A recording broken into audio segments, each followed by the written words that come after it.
अगली खबर की तरफ हम बढ़ेंगे और ये दिल्ली से ही खबर है। केंद्रीय कृषि मंत्री शिवराज सिंह चौहान ने राज्यसभा में दिग्विजय सिंह को लेकर निशाना साधा है। सोमवार को राज्यसभा में मुल्ताई गोलीकांड का नाम लेकर कहा कि दिग्विजय सिंह के हाथ खून से सने हैं। उन्होंने 24 किसानों को मारा है। शिवराज सिंह चौहान ने कई राज्यों में किसानों पर हुई गोलीबारी की घटना का जिक्र करते हुए दिग्विजय सिंह के साथ कांग्रेस को घेरा। बता दें, शिवराज सिंह चौहान राज्यसभा में जब अपना भाषण देना शुरू किया तो विपक्ष ने हंगामा कर दिया। इस पर उन्होंने कहा, मुझे छेड़ो मत, मुझे छेड़ोगे तो छोड़ूंगा नहीं। शिवराज के वक्तव्य के दौरान ये सब देखने को मिला, लेकिन महत्वपूर्ण बात यह है कि जिस अंदाज में मध्य प्रदेश में मुख्यमंत्री रहते नजर आते थे शिवराज सिंह चौहान, जब दिल्ली पहुंचे हैं तो उनका अंदाज बदल गया। वो मुखर है और बड़ी मुखरता के साथ सदन के भीतर सदन के बाहर अपनी बातें रखते। क्या कहा शिवराज सिंह चौहान ने, सुनिए। मैंने कहा था मुझे छेड़ो मत, अगर छेड़ोगे तो छोड़ूंगा नहीं। ये किसान गोलियों की बात कर रही है। माननीय सभापति महोदय, इस कांग्रेस की सरकार में, इस कांग्रेस की सरकार जब इनकी थी, अलग अलग राज्यों में गोली चलने की बात करते हैं। इनके साथ ये दिग्विजय सिंह जी बैठे, खून से हाथ इनके सने 24 किसानों को मारा। 1986 में जब कांग्रेस की सरकार बिहार में थी, 23 किसानों की मौत गोलीबारी से हुई थी इनके सरकार।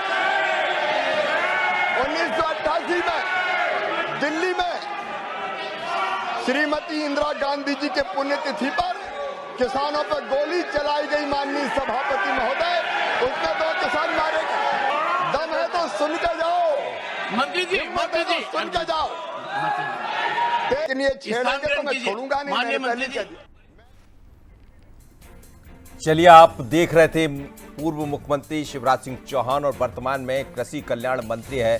भारत सरकार में ग्रामीण विकास की जिम्मेदारी भी उनके पास है, लेकिन राजनीति में बदल गए शिवराज सिंह चौहान। और इस वक्त हमारे साथ हमारे न्यूज हेड शरद द्विवेदी जी जुड़ रहे हैं, उनसे ही बात कर लेते हैं।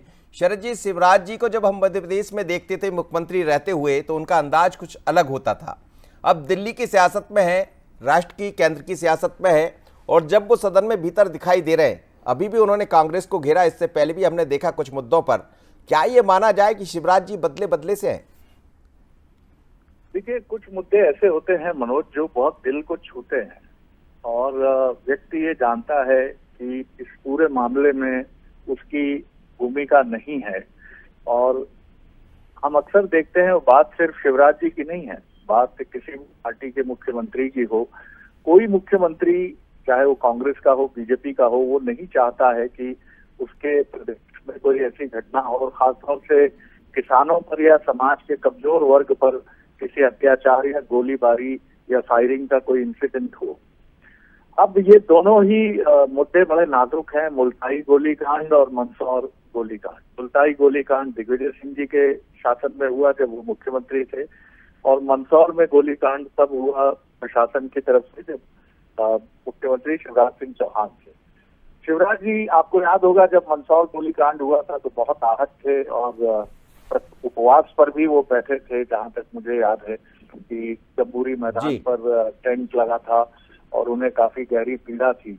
और फिर जो पीड़ित परिवार के से जुड़े हुए किसान थे, उन्होंने आकर उनका अनशन तोड़वाया था। जी। तो ये घटना दोनों को ही छूती है, और चूंकि दिग्विजय सिंह जी ने सीधे आरोप लगाया कि आपने खून बहाया है किसानों का, तो शिवराज जी का उत्तेजित होना स्वाभाविक था। और दूसरा जो आप कह रहे हैं बदले बदले नजर आ रहे हैं, देखिए इस समय संसद में, जिसको आप कहते हैं कि एक संतुलन की लड़ाई चल रही है दोनों पक्षों के बीच में, अपना संतुलन में वर्चस्व की लड़ाई की कोशिश दिख रही है। जी। कांग्रेस बीजेपी पर हावी होना चाह रही है और बीजेपी कांग्रेस पर। तो शिवराज जी अपनी टीम का हिस्सा, और वो जानते हैं कि जब हमने अश्विनी वैष्णव जी को देखा था, जो बहुत शांत व्यक्तित्व के धनी राजनेता हैं, वो नाराज और क्षुब्ध नजर आए थे, और एक तरह से नाराजगी भरे स्वर में चीखते हुए हमने संसद में उनको देखा। शिवराज जी राजनीति के माहिर खिलाड़ी हैं, और बहुत लंबा उनका अनुभव है, संसदीय अनुभव भी उनको है, विधायक का अनुभव भी है। तो निश्चित उनका स्वभाव और उनका एग्रेशन भी आप देखेंगे मनोज। चलिए, बहुत धन्यवाद शरद जी, आपने बिल्कुल ठीक कहा, और समय के साथ सब चीजें बदल जाती है। अब वो एक नई भूमिका में है, दिल्ली की राजनीति कर रहे हैं, और ये पहली बार है लंबे अरसे के बाद जब लोकसभा में विपक्ष भी उतना ही मजबूत है। तो बार पलटवार का ये सिलसिला, लेकिन जिम्मेदारी उन 5 मंत्रियों में शामिल है जो शुरुआत के बड़े मंत्री है, जिसमें शिवराज जी की भूमिका भी अहम हो जाती है।